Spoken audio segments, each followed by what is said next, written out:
আসসালামু আলাইকুম রহমতুল্লাহ। আমি মাইশা, স্বাগতম জানাচ্ছি আপনাদের ক্যানভাসের মিশকাতে।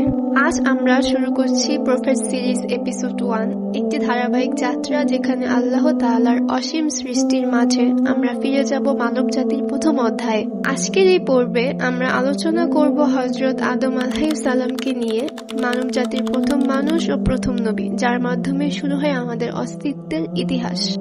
নবীগণের কাহিনী অবশ্যই আমাদের জীবনের জন্য সর্বদা একটি ভালো উদাহরণ, তাই তাদের জীবনের বিভিন্ন জ্ঞান বোঝা শেখা আমাদের জন্য খুবই উপকারী হবে। হযরত আদম আলাইহিস সালাম ছিলেন প্রথম মানুষ যাকে আল্লাহ পৃথিবীতে প্রেরণ করেছিলেন, তার স্ত্রী হাওয়া সহ। আদম কোরআনে উল্লেখিত 25 জন নবীর মধ্যে একজন।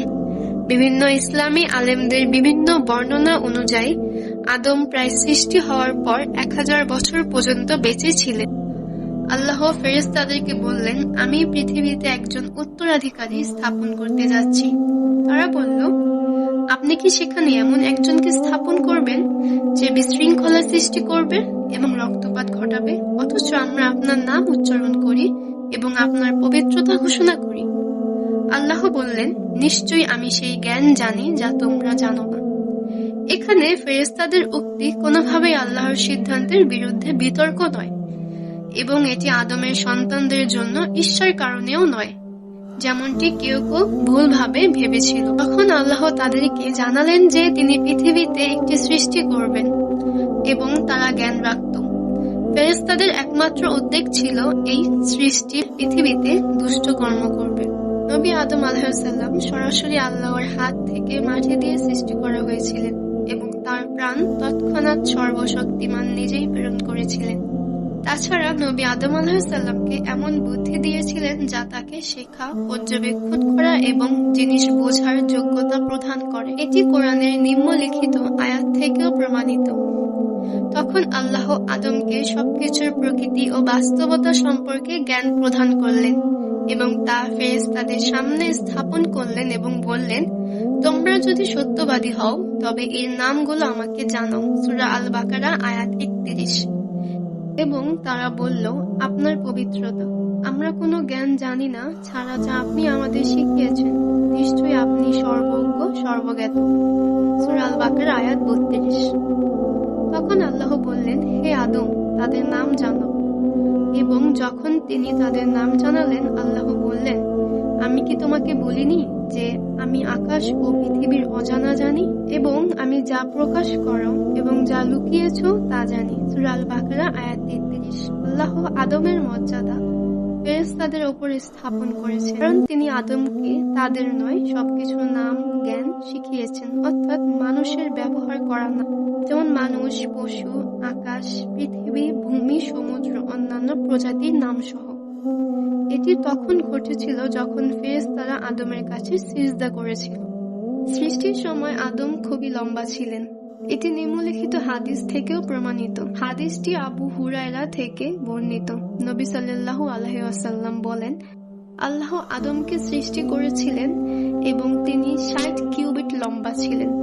উপরের হাদিসটিতে উল্লেখ রয়েছে যে নবী আদম আল্লাহ কর্তৃক সৃষ্টি হওয়ার সময় 60 জিরা, প্রায় 40 মিটার লম্বা ছিলেন। তবে কিছু আলেম যেমন ইবনে খালদুন এটি গ্রহণ করেছেন যে এটি তার জান্নাতের উচ্চতা এবং যখন তিনি হাওয়ার সঙ্গে পৃথিবীতে প্রেরণ হন তখন তাকে পৃথিবীর মান অনুযায়ী উচ্চতা দেওয়া হয়।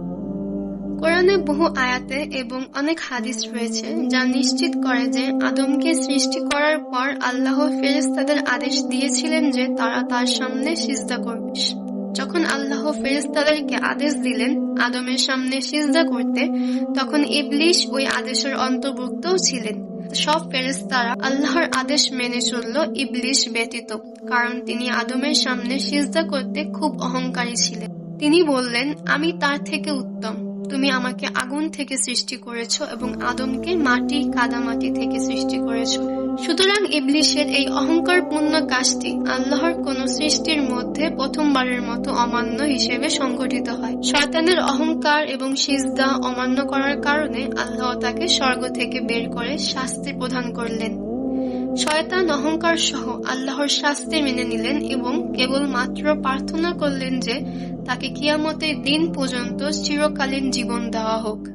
আল্লাহ তার প্রার্থনাকে অনুমোদন করলেন এবং শয়তানকে কিয়ামতের দিন পর্যন্ত চিরকালীন জীবন দেওয়া হলো। শয়তান আল্লাহর প্রদত্ত কৃপার জন্য কৃতজ্ঞ হননি, বরং তিনি আদম ও তার সন্তানদের সমস্ত দিক থেকে পথভ্রষ্ট করার হুমকি দিলেন, যাতে তারা সরল পথে না থাকে, নিষিদ্ধ কিছু দিকে আকৃষ্ট হয়, ধর্মীয় আদেশে বাতিল করতে পরিচিত হয়। তারপর আল্লাহ অভিশপ্ত ইবলিসের সঙ্গে বললেন, যাও তোমার অনুসারীদের সঙ্গে, যারা নরক জালির জন্য হবে।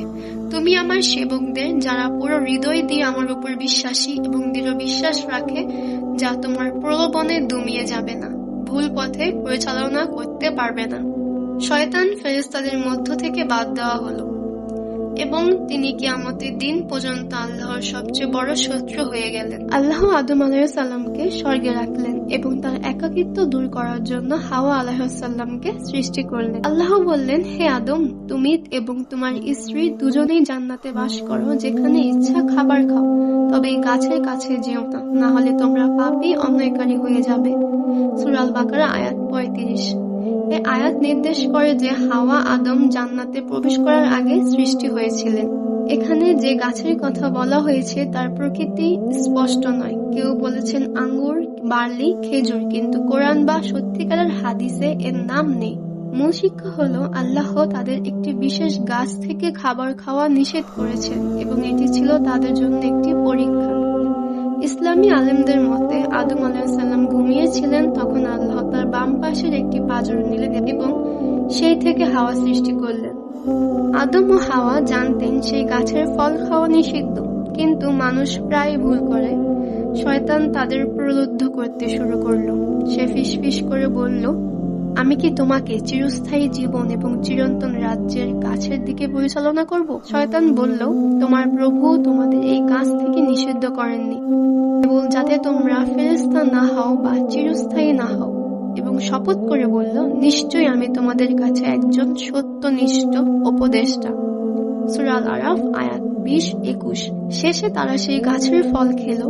কোরআন বলে, তার প্রতারণায় তিনি তাদের পরিয়ে দিলেন, এবং যখন তারা সেই গাছের স্বাদ গ্রহণ করল, তাদের গোপন অঙ্গ তাদের কাছে প্রকাশ পেল এবং তারা জান্নাতের পাতা দিয়ে নিজেকে ঢেকে নিতে শুরু করল। এবং তাদের প্রভু তাদেরকে ডাকলেন, আমি কি তোমাদের সেই গাছ থেকে নিষিদ্ধ করিনি এবং বলিনি যে শয়তান তোমাদের কাছে একটি সুস্পষ্ট শত্রু? সূরা আল আরাফ আয়াত 22।